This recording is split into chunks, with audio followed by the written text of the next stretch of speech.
Hi, it's Gloria from the Champaign County Library.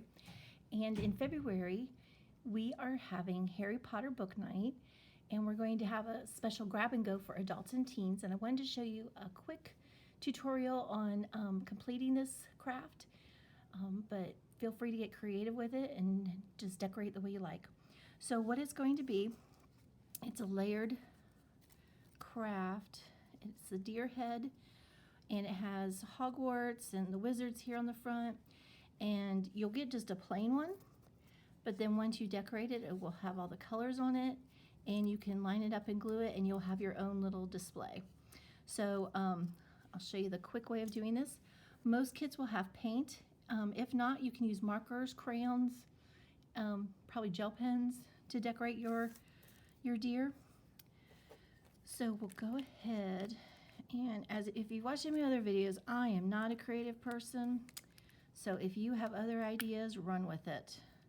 We would love to see what you do. So if you do one of these, then share it with us. Send it an email with the picture to us. Share it on Facebook, Instagram. We would love to see what you do. So, oh, I didn't actually want white. Let's just get that off. I want to do blue first. I want the background to be blue. And like I said, that's what I'm doing. You can do whatever you want. You don't have to paint the whole thing. Just whatever's going to show through when you put the next layer on. And I can't remember how much shows through, so we'll just paint this and we'll try it. So the next one is the castle. It's Hogwarts. And so you can lay it over the first layer, and maybe there's a little bit more down here.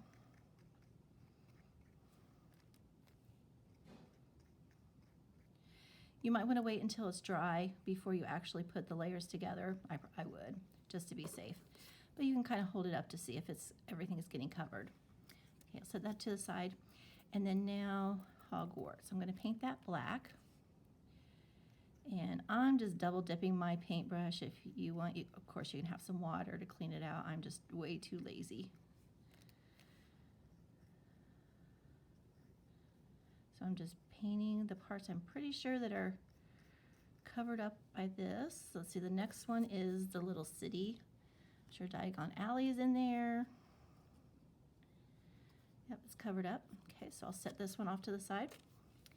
This one I'm going to paint gray, so I'm just going to get a little bit of white on my brush with the black, so it's not quite as dark. Got white in my black paint, oh well.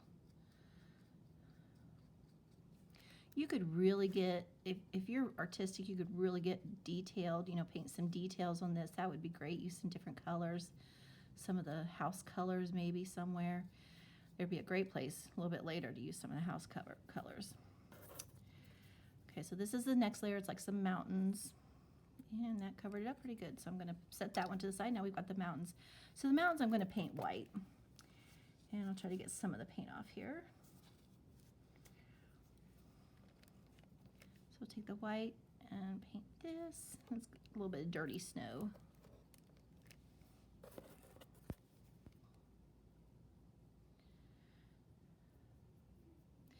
I've got this design off Etsy. I purchased it, and I went ahead and cut out the design. So if you'd want to do this, you'd have to get the file yourself to cut it out, but it is something that you'd be able to purchase. It wasn't very expensive, and you can make your own.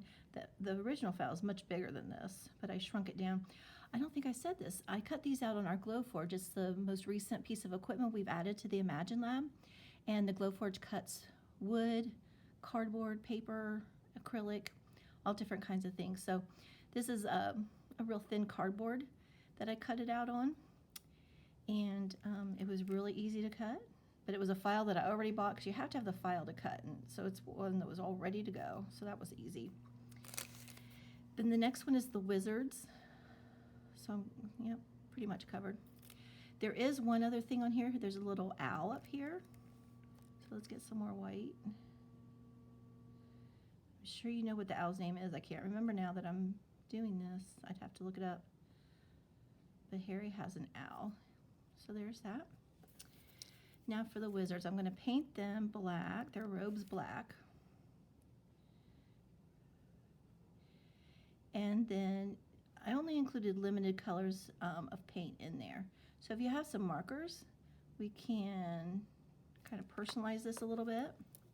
So I'm going to take an orange marker and give Ron, that's really bright, but give him some reddish orange hair. Hermione will give her a little bit of gold. And that reminds me too, on the castle, there was a moon up there, so I'm going to go back and use the gold marker to color in the moon.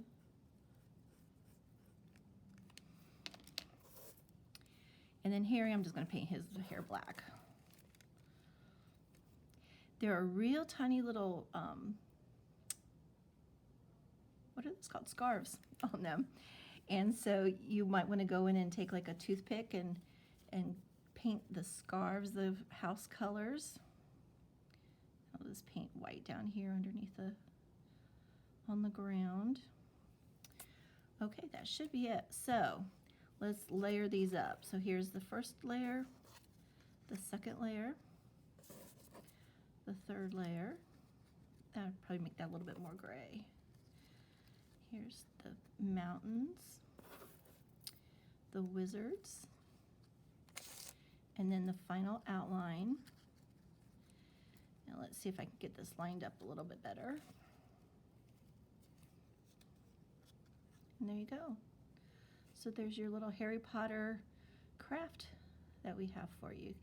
Now once it's all dry, you can glue it together. So you could take a toothpick with some glue, or maybe a glue stick or something, and put glue on each layer and hold it together. You could maybe, once you have it glued, put a heavy book or something on it to keep it down and give it time to dry. Once it's done, then you have that, or you could put that on like a canvas and add some other stuff around the canvas. I mean, you could just go crazy with it, but I think it's so cute, especially if you're a Harry Potter fan. You've got your own little Harry Potter scene right there. So I hope you enjoy this, and if you have any questions about how we did this, check out the Imagine Lab. Stop in and ask for Gloria, and I'll show you how I did it. And I hope you enjoy. Again, please share your pictures of what you do. We'd love to see it. So thank you. See you later.